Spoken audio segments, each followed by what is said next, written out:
Hey guys, welcome back to the channel. So today I got another deck profile update for you guys. This time it's on my Monarch deck. This deck is very low budgeted, and honestly I feel like it can be a potential viable option going into this format because this deck's just really good at shutting down like so many decks, especially those that rely on their extra deck.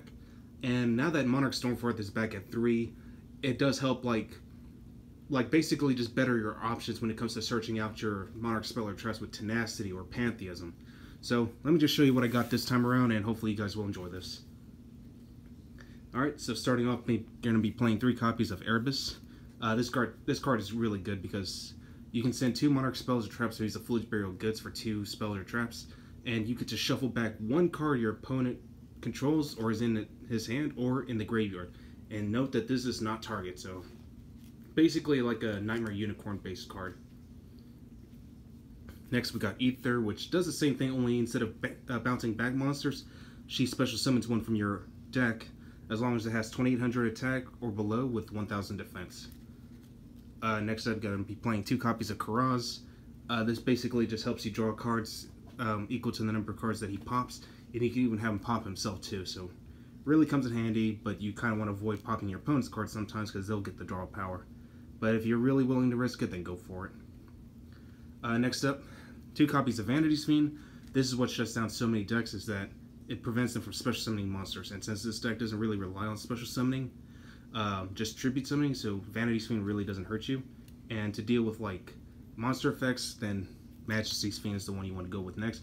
And the good thing about Majesty's Fiend is that he's searchable. Sadly, Vanity's Fiend isn't because he has 1200 defense, but if they both have the same exact stats, then Vanity's Fiend would have been extra broken in this deck.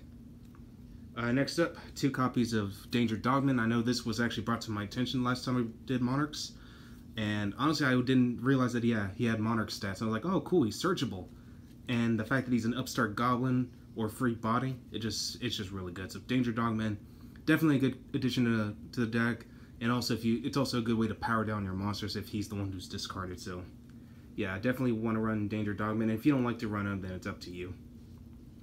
Next up, 3 copies of Adia.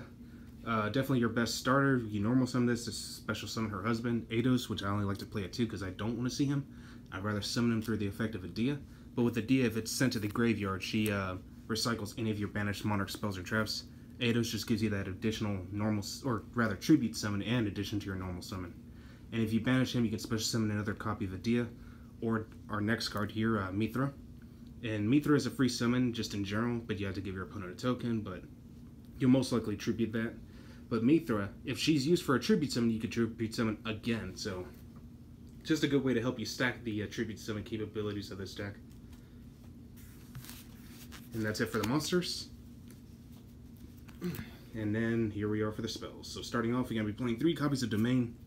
This is the deck's main key card. Basically what it does is that whenever you control a tribute summon monster and you have no extra deck, your opponent can't access his extra deck. Also, this helps you reduce the levels of one of your level 8 monsters to a level 6 monster. That way you only require use 1 tribute. So, and also whenever your Monarchs engage in battle, mainly when you attack, they gain 800 attack points. Next, 3 Tenacity. This is our primary searcher of the deck. Just reveal 1 Monarch that has 2400 or 2800 attack with 1000 defense, and you can search out any Monarch spell or trap. Next, 3 copies of Monarch Stormforth. This card just helps you tribute your opponent's monsters, that instead of one of your own, of course. So basically it's a quick play soul exchange. Next, 3 copies of Return of the Monarchs. I decided to go ahead and bump it up to 3. I have one that's actually in a different language, sadly.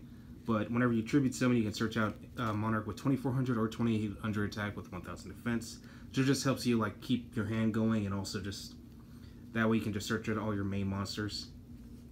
Next, 1 Pantheism. Hopefully we can ever get this back to 2, at least at 2. That way, you know, we'll have the extra draw power. 1 March of the Monarchs, 1 for 1 Rhoda for your Dia, Foolish Burial to send in Erebus or even in Eidos if you so choose. March of the Monarchs just gives your deck some added protection. 2 Monarchs Erupt. I do have a 3rd one somewhere, I just can't seem to find it, but for now I'll just run 2. 2 Prime Monarch. This one for sure you want to run it just 2. You don't want to stack up at 3 because this can be a bit of a brick. And then lastly, 1 Escalation of the Monarchs. Just lets you tribute summon during your opponent's turn, and that's pretty much it. Alright, moving on to the side deck.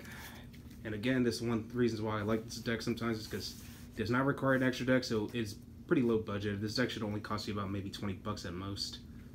Maybe 25 actually. Alright, so moving on. For the side, you're going to be playing 3 Lancias. Mainly because, you know, evenly match is commonly used in this format, and honestly, I just don't like to deal with it, so Artifact Lancia definitely counterattacks that. 1 Thestalos, 1 Ryza, and 1 Caius the Mega Monarchs. I felt like these were the best ones. I still need to get me a copy of Zippork. I used to have one, but I don't know what happened to it, honestly. I really don't. To deal with any back row decks, Cosmic Cyclone, I felt like this was a good choice. Or you can go Twin Twisters, it's really up to you. 3 Mind Crush for decks that like to do a lot of searching. You can just, like, call the right card fairly effectively and then just have your opponent discard every copy of whatever card he has in his hand. Now, I'm still sticking to this strategy because I didn't realize that this card actually shuts down Thunder Dragons themselves because they use a lot of effects from the hand, but I'm using Mind Drain. Pay 1,000 life points to activate this card, and neither player can activate cards from the hand. So, yeah, Thunder Dragons can't play through this, and they can't even use the dangers at all either because, yeah, there's just no way for them to use it because the effects activate from hand. So no hand trips, no dangers, no Thunder Dragons. So that's basically what I run Mind Drain for. So, yeah, it's a pretty gutsy setup, but it works. It really works because, like, for them it's an awkward way to play, and it's just really hard to do. Well, anyway, hopefully you guys enjoy this, and I'll catch you guys again next time.